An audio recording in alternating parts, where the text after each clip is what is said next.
মাত্র কটা মাসের মধ্যে গিরি যেন একেবারে বদলে গেছে। কলেজের সাহেবের অধ্যাপকদের নির্দেশে তখনও ধুতির নিচে কামিজ খুঁজতে শিখেছে।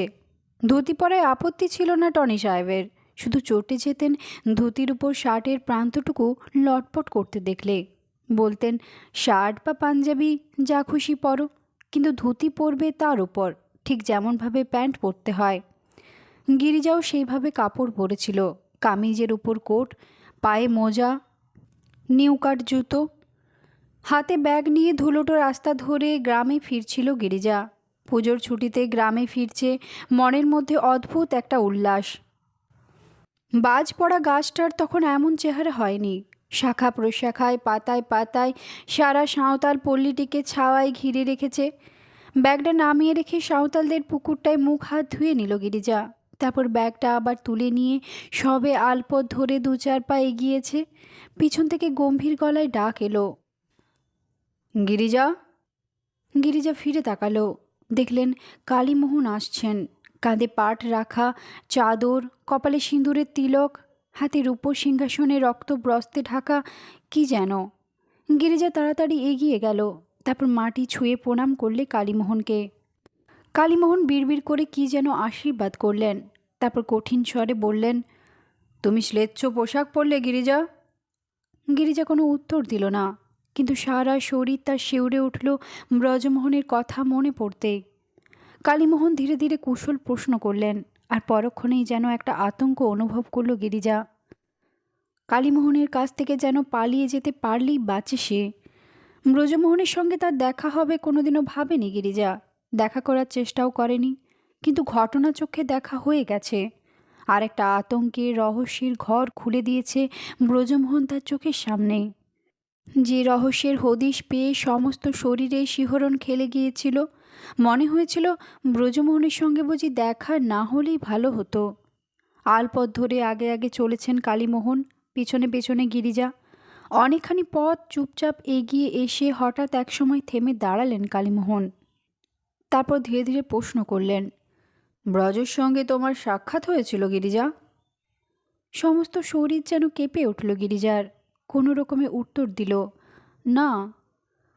গিরিজা লক্ষ্য করল, প্রশ্ন করার সময় কালীমোহনের মুখ চোখে যে উৎকণ্ঠা, যে ভয় দেখা দিয়েছিল, উত্তর শোনার সঙ্গে সঙ্গে তা যেন অন্তর্হিত হলো, যেন নিশ্চিন্ত হলেন কালীমোহন। ভয় গেল না গিরিজার। গ্রামে সকলেই কালীমোহনকে ভয় পেত, শ্রদ্ধা করত। আর যখন রাগে সর্বশরীর ফুলে ফুলে উঠত তার, খড়ম পায়ে খটখট শব্দ করে পায়চারি করতেন কালীমোহন, তখন কেউ সাহস করে তার কাছে যেতে চাইত না। সবচেয়ে বেশি ভয় ছিল ছোট মার। অসহায়ের মতো নির্বিবাদে কালীমোহনের প্রতিটি আদেশ মেনে চলত। গিরিজা সেই রাত্রে ঘুমোতে পারলে না, কেবলই ভয়।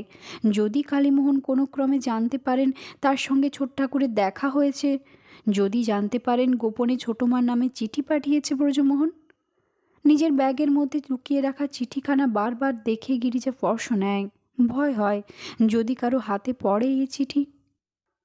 চিঠিতে কি লেখা আছে, কি এমন নিষিদ্ধ কথা লেখা থাকতে পারে ভেবে পায় না গিরিজা, তবু পড়ে দেখতে চায় না।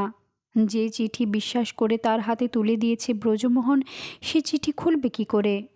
কিন্তু চিঠিটা পৌঁছে দেওয়ার সুযোগ পায় না সে। কি করে পৌঁছে দেবে চিঠিটা? যে কথা বলতে বলেছে ব্রজমোহন, সে কথা ছোটো মাকে কী করে শোনাবে? সে সুযোগ মতো একদিন পেয়ে গেল তাকে। প্রতিদিনের মতো গোসাই দিদি সেদিনও খঞ্জনি বাজিয়ে গান গাইতে গাইতে এসে ঢুকলো ঘরে। ডাকলে, কই গো, আমার গিরি গোবর্ধন এসেছে নাকি?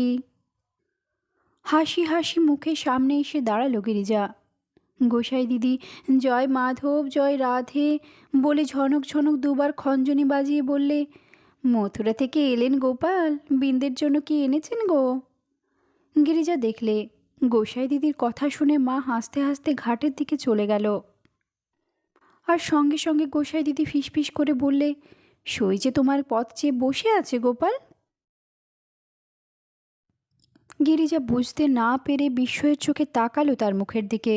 গোসাই দিদি এদিক ওদিক তাকালে, কাছে পিঠে কেউ নেই দেখে চাপা গলায় বললে, ছোট ঠাকুরের বউ অমিত্তির পাড়ে যেতে বললে তোমায়, কথা আছে তার। সঙ্গে সঙ্গে চিঠিটা বের করে নিয়ে ছুটল গিরিজা।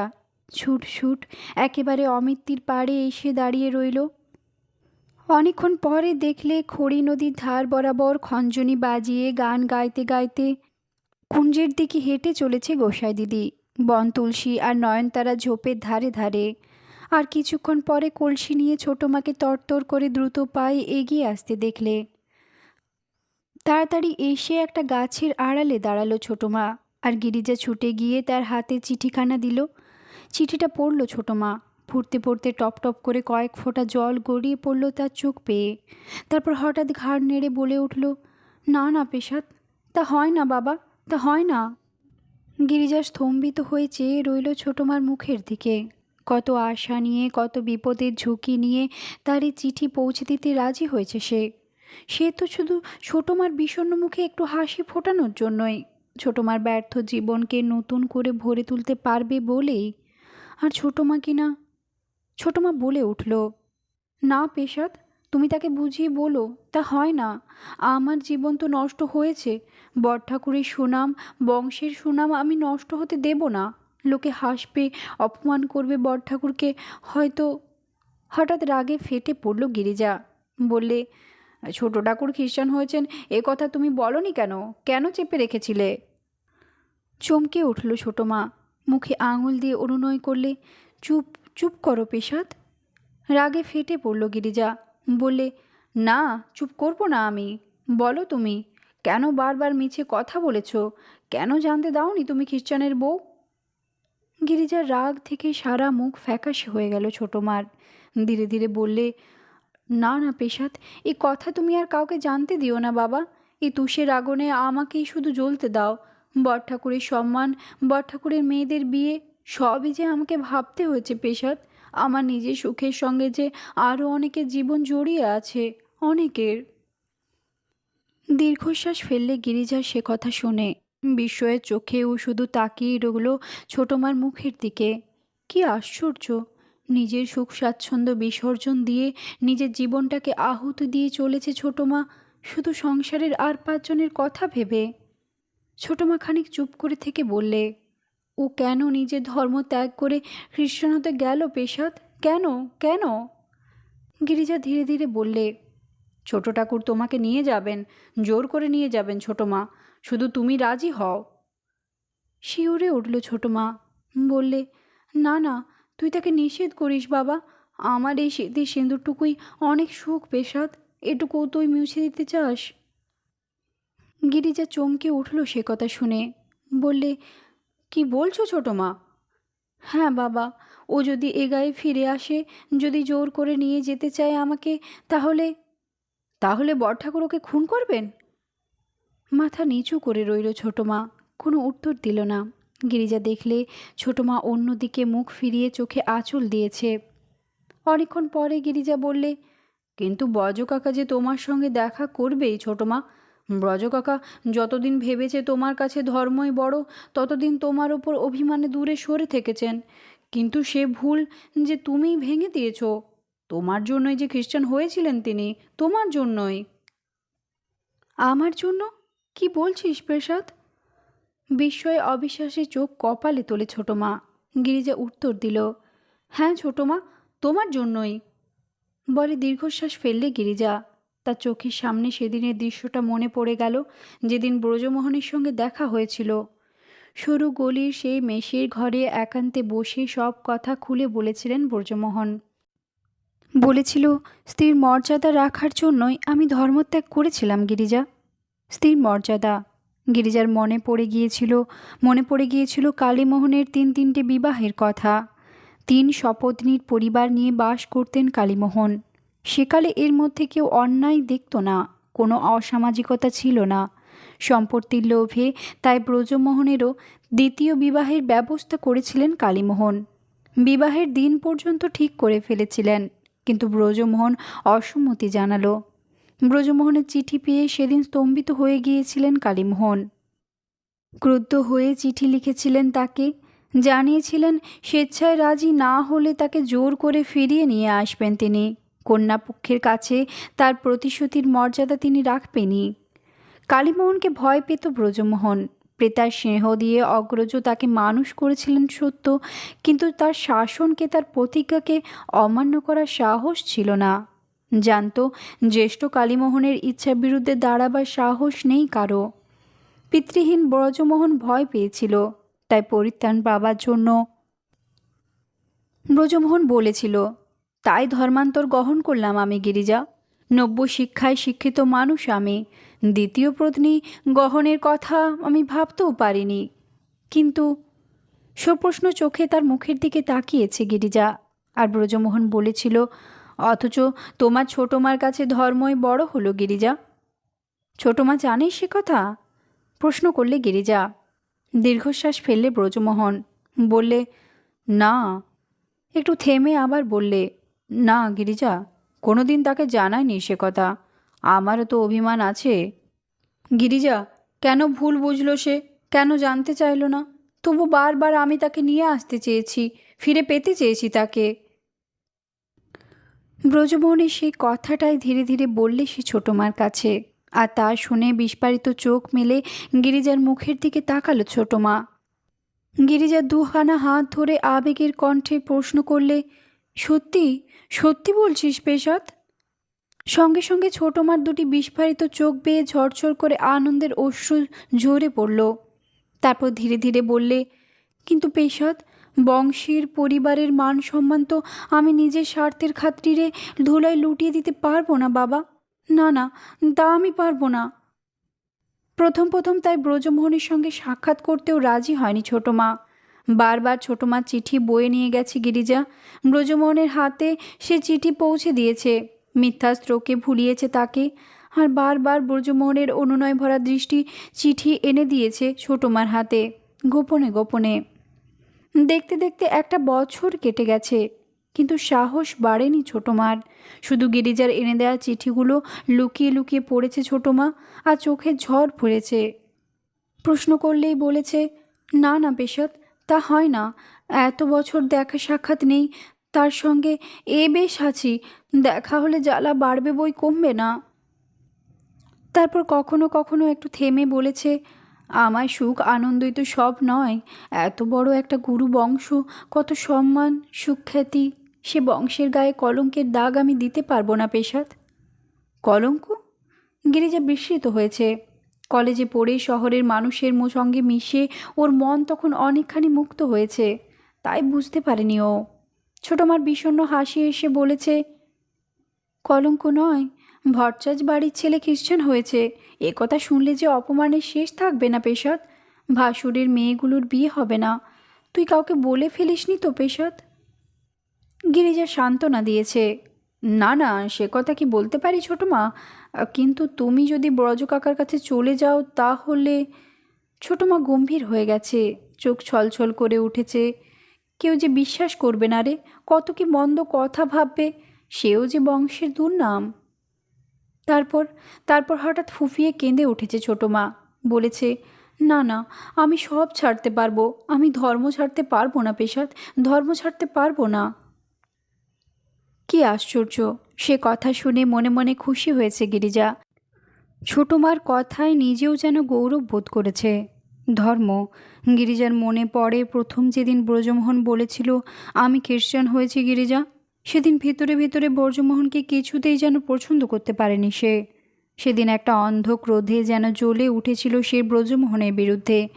অথচ আশ্চর্য, গোসাই দিদির মনে তার জন্য কোনো ক্ষোভ ছিল না, কোনো ক্রোধ ছিল না। নতুন গোড়ের পাড়ে দাঁড়িয়েছিল গিরিজা। পুকুর পাড়ের বাঁশ কাটছিল ঘরামির দল, চাটুজ্যদের ঘর ছাওয়াবার জন্য। হঠাৎ চাপা গলার গুনগুনি শুনে ফিরে তাকালো গিরিজা। দেখলে গোসাই দিদি আসছে। শ্যামলা রঙের মসৃণ গোলগাল মুখখানা তৃপ্তিতে হাসিতে ভরা, নাকে কপালে ফোটা তিলক, উন্মুক্ত দুখানা সুরল কালো কালো বাহুতে গঙ্গামাটির ছাপ, হাতে খঞ্জনি। খঞ্জনি বাজাতে বাজাতে এগিয়ে এলো গোসাই দিদি। কণ্ঠে মৃদু স্বরের গান, কিঙ্কিনি কঙ্কন বাজে শ্যাম অনুরাগে। তারপর কাছে এসে হঠাৎ খঞ্জনি থামিয়ে বললে, কি গোপাল, কুঞ্জে যাবে আমার সঙ্গে? চলো, বড় গাছের কৃষ্ণ ফল পেকেছে। কৃষ্ণ ফল অর্থাৎ জাম। গোসাই দিদি রহস্য করে বলতো, আমার শ্যামের ছটায় এমন রং হয় গো, এ ফল কৃষ্ণ ফল। গিরিজা হাসল। ইচ্ছেও হলো খড়ি নদীর ধারে সে নয়নতারা বনতুলসীতে ঘেরা কুঞ্জটা দেখে আসতে। বহুকাল ওদিক পানে যাওয়া হয়ে ওঠেনি, তাই বলল, চলো, যাব তোমার সঙ্গে। গোসাই দিদি খুশিতে হেসে বললে, চলো গোপাল, চলো। বলে আলপথ ধরে মাঠের মধ্যে দিয়ে এঁকে বেঁকে চলল তরতর করে, পিছনে পিছনে গিরিজা। গিরিজার কাছে গোসাই দিদি চিরদিনই এক রহস্য। গ্রামের সব মেয়েদের মুখেই দুঃখের ছাপ, কান্না, ব্যথা, অথচ গোসাই দিদির ঢলঢল মুখে সবসময় তৃপ্তির হাসি। গিরিজা তাই হঠাৎ এক সময় বলে বসল, তোমার কোনো দুঃখ নেই গোসাই দিদি? গোসাই দিদি ফিরে তাকালো, হেসে বললে, গোবিন্দ তো দুঃখ কাউকে দেন না। বলেই গান ধরল, শ্যামেরে পাইলে কাছে সে যে গো অতীব সুখ, শ্যাম বিচ্ছেদে সে যে আনন্দ দুঃখ। আর গিরিজার মনে হলো, ছোটমার মনেও যদি এমনি আনন্দ থাকতো, এমনই তৃপ্তি। কাটাকুলের ঝোপ এড়িয়ে হাঁটতে হাঁটতে চলছিল গিরিজা। হঠাৎ গোসাই দিদি বললে, গোপাল, শোনো, একটা গোপন কথা আছে তোমার সঙ্গে। কি কথা? বিস্মিত হলো গিরিজা। গোসাই দিদি বললে, ছোট ঠাকুরকে একবার লুকিয়ে আমার কুঞ্জে আনতে পারো গোপাল? গিরিজা চমকে উঠল কথা শুনে, কোনো উত্তর দিতে পারল না। আর গোসাই দিদি বললে, একবার আসতে বলো গোপাল, সইকে এনে একবার দেখা করিয়ে দিই। গিরিজা স্তম্ভিত হয়ে বললে, কি বলছো গোসাই দিদি? গোসাই দিদি হাসল, বললে, সব জানি রে, সেই কবে থেকে সব জানি। সই আমায় সব বলেছিল। তারপর ধীরে ধীরে গাইলে, হৃদয়ের ভূষণ আমার চিন্তামণি ধন, নয়নের ভূষণ আমার রূপ দর্শন, কাজল দিয়ে কি সাজাবি। পরক্ষণেই হঠাৎ গান থামিয়ে বললে, জীবন হলো কুসুমের বন, কাটা ফেলে দিয়ে গাঁথো চিকন মালা। গিরিজা তাকালো গোসাই দিদির মুখের দিকে, বললে, কিন্তু ছোট মাঝে রাজি হবে না গোসাই দিদি? হবে গোপাল, হবে। কীর্তন শোনার নাম করে নিয়ে আসবো আমি, বর ঠাকুর জানতেও পারবে না। কিন্তু বর ঠাকুর জানতে পারলেই হয়তো ভালো ছিল। সেদিন সাজঘরের আড়ালে আবছা অন্ধকারে দাঁড়ানো ছায়া ছায়া মানুষটার দিকে কারো হয়তো চোখ পড়েনি। চোখ পড়েছিল শুধু লক্ষ্মীমণির। কোনো রকমে পাঠ শেষ করে গায়ের লোকের হই হুল্লোড় বিদ্রূপের চিৎকারকে তুচ্ছ করে উদাস ছুটে বেরিয়ে গেল আসর থেকে। আর তার পেছনে ধাওয়া করল লক্ষ্মীমণির বেদনার্ত দুটি চোখ। উদাসের কাছ থেকে কোনোদিন এতটুকু ভালো ব্যবহার পায়নি সে, তাই নিঃস্বতার জ্বালায় কোনো দিন উদাসকে সহ্য করতে পারেনি। কিন্তু ভেতরে ভেতরে নিশ্চয়ই সে উদাসের ভালোবাসা পাওয়ার জন্য কাঙাল হয়ে উঠেছিল। পুজোর দিনটিতে সেই উদাস একখানা নতুন শাড়ি এনে তুলে দিয়েছিল তার হাতে, হেসে বলেছিল, পুজো পার্বণের দিন আমার বউটাকে কানি পরিয়ে রাখলাম রে রক্ষী, আমি মানুষ লই, মানুষ লই। আর তা শুনেই প্রথমটা যেন বিশ্বাসই হয়নি লক্ষ্মীমণির। বিশ্বাস যখন হয়েছে, তখন বিস্মিত আনন্দে দুচোখ ছাপিয়ে জল এসেছে, সুখের আনন্দের অশ্রু। উদাস যে কোনোদিনও তার সঙ্গে এমনভাবে কথা বলবে, এমন আদর সোহাগের সুরে, ভাবতেই পারেনি সে। আর সঙ্গে সঙ্গে যেন মানুষ বদলে গেছে লক্ষ্মীমণি। করুণ চোখ তুলে স্বামীর মুখের দিকে তাকিয়েছে, নতুন শাড়িখানা পরে এসে টিপ করে গড় করেছে উদাসের পায়ে, উঠে লাজুক লাজুক চোখে তাকিয়েছে স্বামীর মুখের দিকে। আর শক্ত একখানা হাতে তাকে বুকের কাছে টেনে নিয়েছে উদাস, হেসে বলেছে, পটের বিবি লাগছে তোরে। সারাটা দিন মনের মধ্যে তার ফুর্তির মৌমাছি গুনগুন করেছে। একবার শুধু সন্দেহ হয়েছে, ন্যাংটেশ্বর তলার মানত ফলেছে বুঝি। কখনো বা মনে হয়েছে বেলাংডিহির রোজা বইয়ের মাদুলির ফল। তবু খুশি হয়েছিল লক্ষ্মীমণি, ভেবেছিল নতুন করে জীবন শুরু করবে আবার, স্বামী শ্বশুর সকলের সঙ্গে ভালো ব্যবহার করবে এবার থেকে। কিন্তু সব স্বপ্ন যেন মুহূর্তে ভেঙে গেল তার। মুগ্ধ হয়ে সেও শুনছিল উদাসের পাঠ, যাত্রা দেখছিল। কি আশ্চর্য, এত সুন্দর পাঠ করে উদাস, গা শুদ্ধ লোক এত তারিফ করে তার, অথচ কোনোদিন জানতে চায়নি সে, দেখতে চায়নি। লোকের মুখে বাহবা শুনে শুনে মনে একটা বেশ গর্ববোধ করছিল লক্ষ্মীমণি, নিজেও মুগ্ধ হয়ে গিয়েছিল। কিন্তু তন্ময়তা কেটে গেল হঠাৎ। পাঠ ভুলে যেতেই বিভ্রান্ত বিচলিত দেখালো উদাসকে। আর সবাই হাসাহাসি শুরু করলে মরমে মরে গেল লক্ষ্মীমণি। উদাসের অপমান যেন তারও লজ্জা। কিন্তু কেন যে পাঠ ভুল হয়ে গেল উদাসের, জানতে বাকি রইল না লক্ষ্মীমণির। উদাস আসর থেকে ছুটে বেরিয়ে যেতেই লক্ষ্মীমণির চোখের দৃষ্টিও তার পিছনে পিছনে ছুটে গেল। আর সঙ্গে সঙ্গে সাজঘরের আড়ালে নির্জন ছায়া ছায়া অন্ধকারে দাঁড়িয়ে থাকা মানুষটাকে দেখতে পেল লক্ষ্মীমণি। চিনতে পারল পদ্ম। স্তম্ভিত হয়ে গেল সে। ভেবেছিল তার জীবন থেকে দুঃখের কাঁটাটা বুঝি চিরতরে সরে গেছে।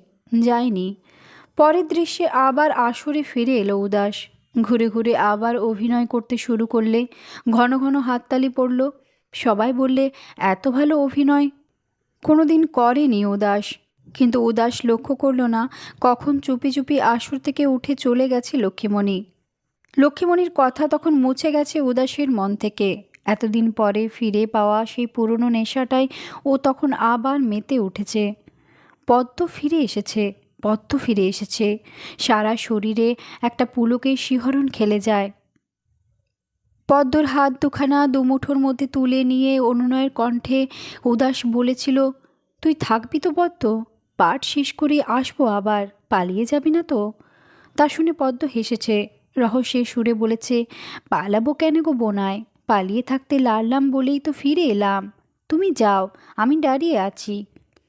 কাপড়ের ছোট্ট পুটুলিটা বগলে চেপে সত্যি শেষ পর্যন্ত যাত্রা দেখেছে পদ্ম। এদিকে একে একে ছোট ছোট ছেলে মেয়েগুলো ঘুমিয়ে পড়েছে চারধারে। যাত্রা শেষে একে একে ভিড় ফিকে হয়ে গেছে।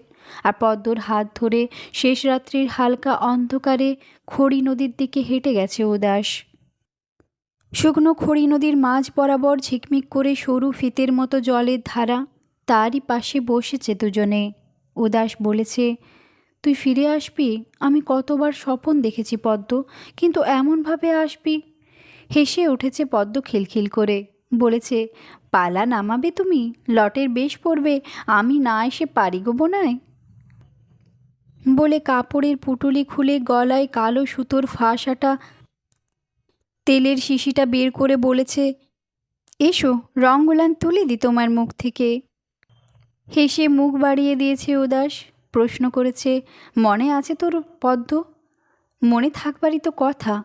প্রতি বছর যাত্রার পর শেষ রাত্রে বাড়িতে এসে ঘুমিয়ে পড়তো উদাস। ঘুমোতো সেই দুপুর অবধি। ছায়া যখন মানুষের পায়ের কাছে এসে পড়তো, আর সেই সময় এসে তাকে ঘুম থেকে ঠেলে তুলতো পদ্ম। বলতো, রাজা হয়ে রইবে নাকি গো জীবনভর? রং ধুতে হবে না মুখের? বলে মুখে তার তেল ঘষে ঘষে তুলে দিত সব রঙের দাগ। আর দূর থেকে কাজের ফাঁকে ফাঁকে সেদিকে জ্বলন্ত চোখে তাকিয়ে দেখত লক্ষ্মীমণি। চাপা রাগে গুমড়ে মরত সে। রাগ শুধু স্বামীর ওপর নয়, পদ্মর ওপরও নয়, পদ্মর বাপের ওপরও ভেতরে ভেতরে চড়ত সে। কিন্তু উদাস সত্যিই কোনোদিন পদ্মকে বিয়ে করতে চাইবে, পদ্মর বাপ মত দেবে সে বিয়ে ভাবেনি লক্ষ্মীমণি। আর তাই একদিন রাগের মাথায় ছুটে গিয়েছিল কাটারি নিয়ে। পদ্মর বাপকে হয়তো আর একটু হলেই কুপিয়ে ফেলতো, যদি না পদ্ম ধরে ফেলতো শেষ মুহূর্তে। উদাস ভাবত, সেই দুঃখেই বুঝি গা ছেড়ে চলে গিয়েছিল পদ্ম, লক্ষ্মীমণিকে শান্তি দেবার জন্য, কিংবা তার নিজের বুড়ো বাপটাকে লক্ষ্মীমণির আক্রোশ থেকে বাঁচাবার জন্য। পদ্ম তার মুখের রং ঘষে ঘষে তুলে দিতে দিতে কেন জানি একটা দীর্ঘশ্বাস ফেললে। আর উদাস প্রশ্ন করলে, তুই কেন গা ছাড়লি পদ্ম? কোথায় গিয়েছিলি? পদ্ম হেসে বললে, আমার সাথে চলো কেনে বোনাই সেখানে? নাকি না আমার লক্ষ্মী বোনটার জন্য মন কাঁদবে তোমার? কোনো উত্তর দিল না উদাস। সমস্ত শরীরটা তার হঠাৎ যেন জ্বলে উঠল।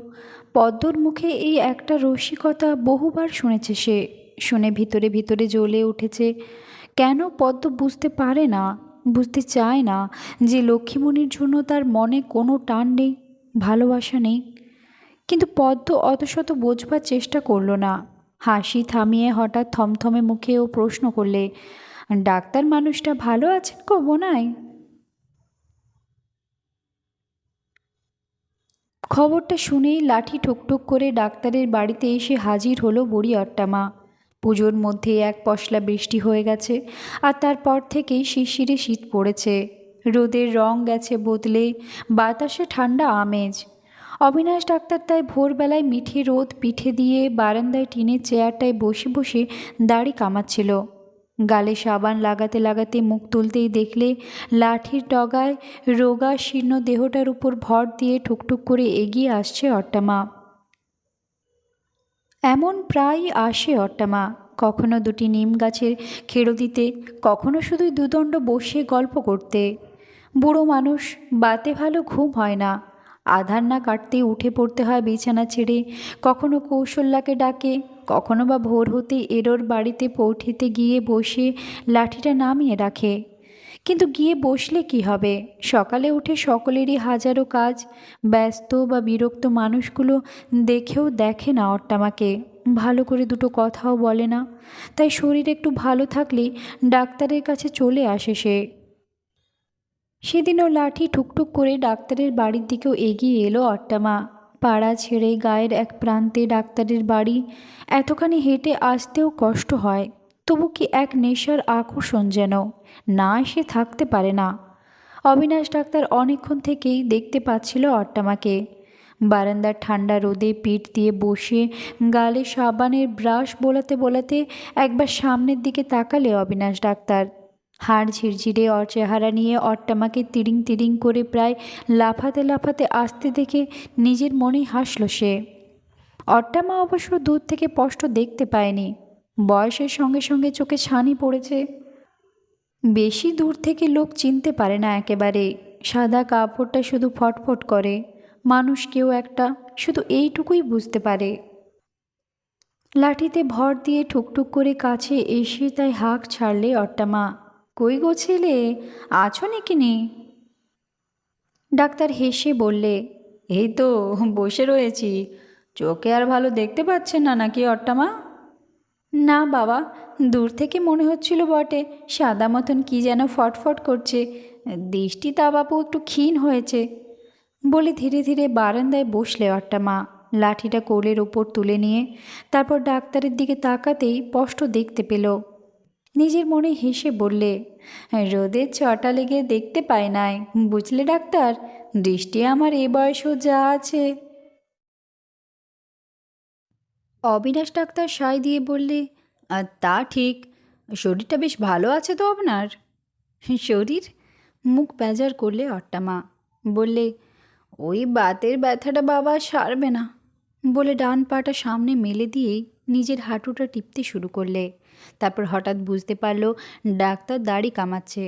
এতক্ষণ যেন স্পষ্ট বুঝতে পারেনি, তাই নিজের মনেই বলল, দিনে দিনে কত পরিবর্তনই হলো বাবা, পরামানিক গায়ে ঘরে আর রইল না। অবিনাশ ডাক্তার গালের ওপর দিয়ে চড়চড় করে সেফটি বেজর টানতে টানতে শুধু বললে, হুম। অট্টামা আবার বললে, এক ঘর ছিল, তা বাপ বেটায় নাকি চুচুড়াই না কোথায় গিয়ে দোকান খুলেছে। বলি ফোগলা মুখে সশব্দে হেসে উঠল। বললে, বাপের কালেও শুনি নাই ডাক্তার, ফ্যান খেয়ে মলো বাপ, তারও নাম পরতাপ, চুল ছাড়বে, দাড়ি মোচ কামাবে, তারও নাকি দোকান। ডাক্তার প্রশ্ন করলে, এ গায়ে পরামানিক ছিল তাহলে? হ্যাঁ, ছিল না। হেই মা, 5 বিঘে চাকরান ছিল বিধু পরামানিকের। ঘরে ঘরে বছরে 6 টাকা করে মাইনে, তা থাকবে কেন বলো? এখন যে গায়ের মানুষ গোলাম, শহরে হলেই সেলাম। ডাক্তার হাসলো, কোনো কথা বললে না। তারপর জিজ্ঞেস করলে, একটু চা খাবেন নাকি? চা? ছানি পড়া চোখ দুটোই খুশি উপচে পড়ল। তা দেবে তো দাও। বলে নিজেই ডাকলে, বাপুতি, ও কেলে বাপুতি। কপাটের আড়াল থেকে কথাবার্তা শুনছিল পার্বতী, কিন্তু সাড়া দিল না। কেলে পার্বতী বলে ডাকে বলেই অট্টামার উপর তার রাগ। তার দিকে চোখ পড়তেই ডাক্তার হেসে ফেললে, আর অট্টামাকে ভেঙচি কেটে পার্বতী ভেতরে চলে গেল। অট্টামা পার্বতী সাড়া না পেয়ে ভাবলে সে বাড়ি নেই, তাই দু কথা ঘুরিয়ে বললে, হ্যাঁ গা ডাক্তার, গভর্নমেন্ট সব জমি জমা নিয়ে নেবে নাকি? ওই যে সব দুবার দুবার ফরম সই করে পাঠালে সেবার। ডাক্তার হেসে বললে, সব নেবে না, 25 একরের বেশি হলে তবেই। জমি নিয়ে কি করবে গভর্নমেন্ট?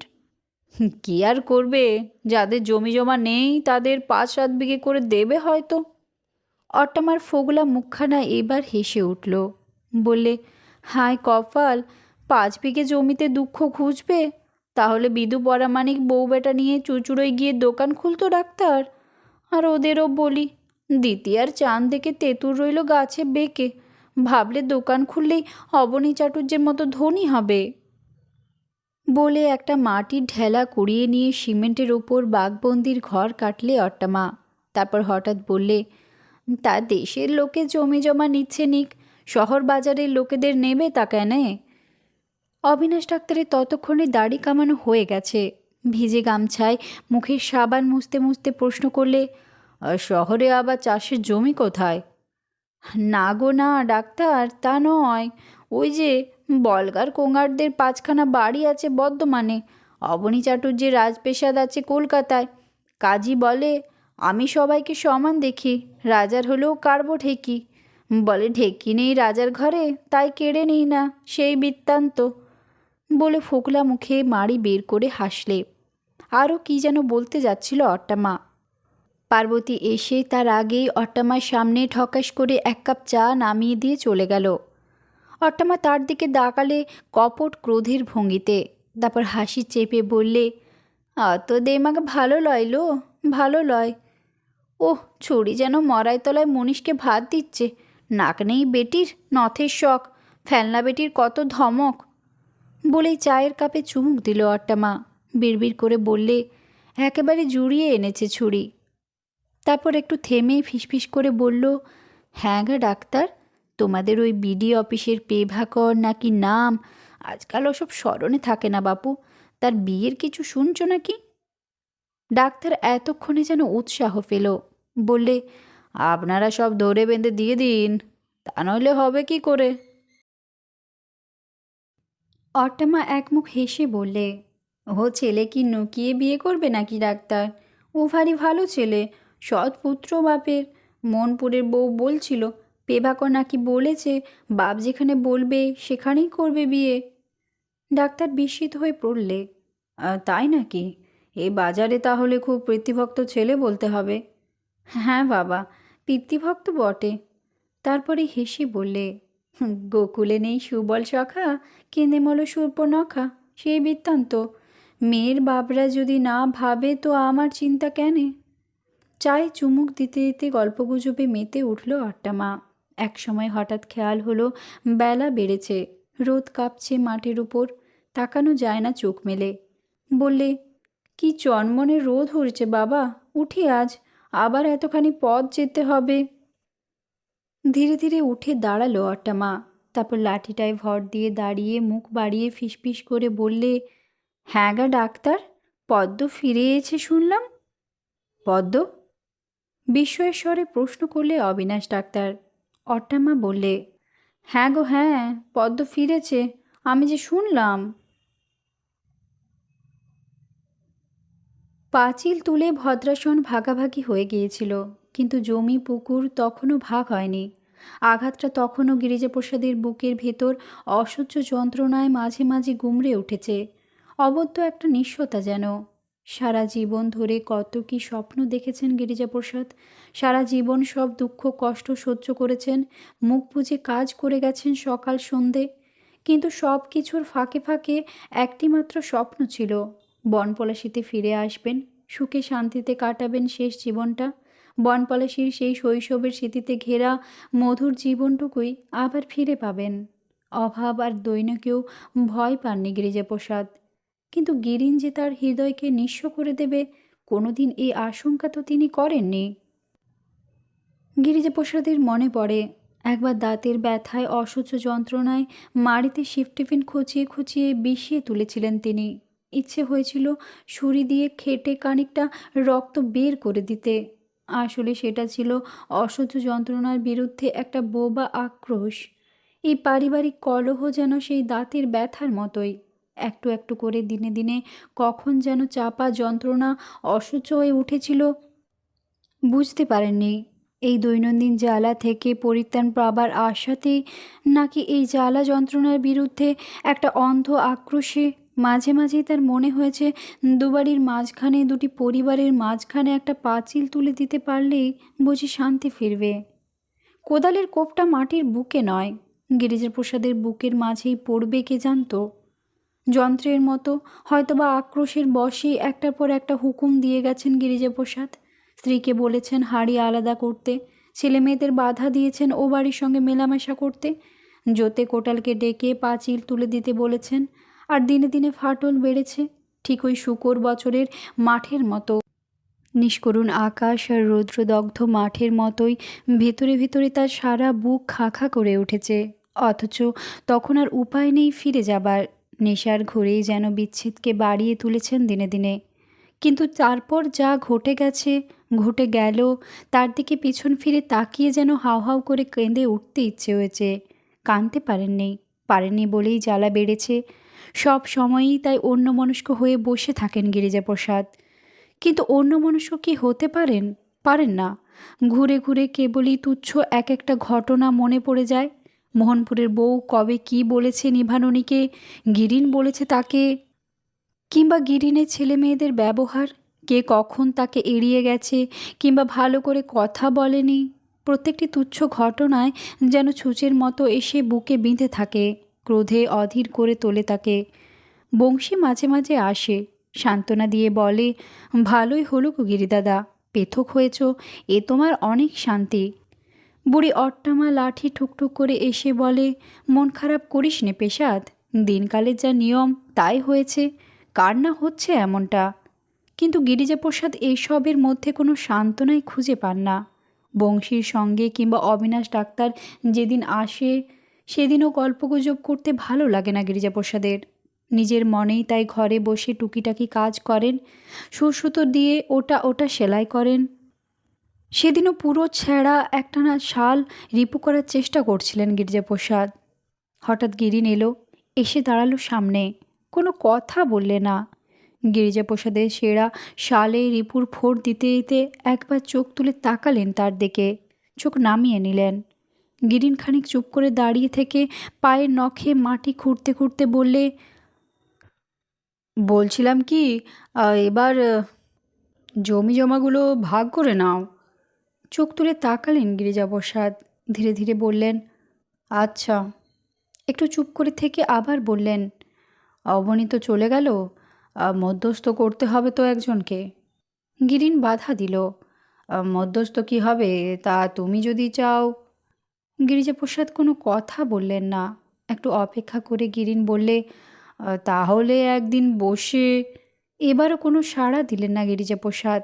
যেমন ছুঁচ ফুঁড়ছিলেন তেমনি ছুঁচ ফুঁড়তে লাগলেন ছেঁড়া শালটায়। গিরিন চলে গেল। আর কপাটের আড়াল থেকে বেরিয়ে এলেন নিভাননী। প্রশ্ন করলেন, কি বলছিল ঠাকুরপো? শুনতেই তো পেলে। নিভাননী বললেন, ও যাই বলুক, মধ্যস্থ কাউকে রেখো, নইলে লোকে বলবে ছোট ভাইকে ঠকিয়ে নিয়েছে। একটু থেমে আবার বললেন, লোকে বলবে কেন, ওরাই বলবে দুদিন পরে। গিরিজাপ্রসাদ একটা দীর্ঘশ্বাস ফেলে বললেন, হ্যাঁ।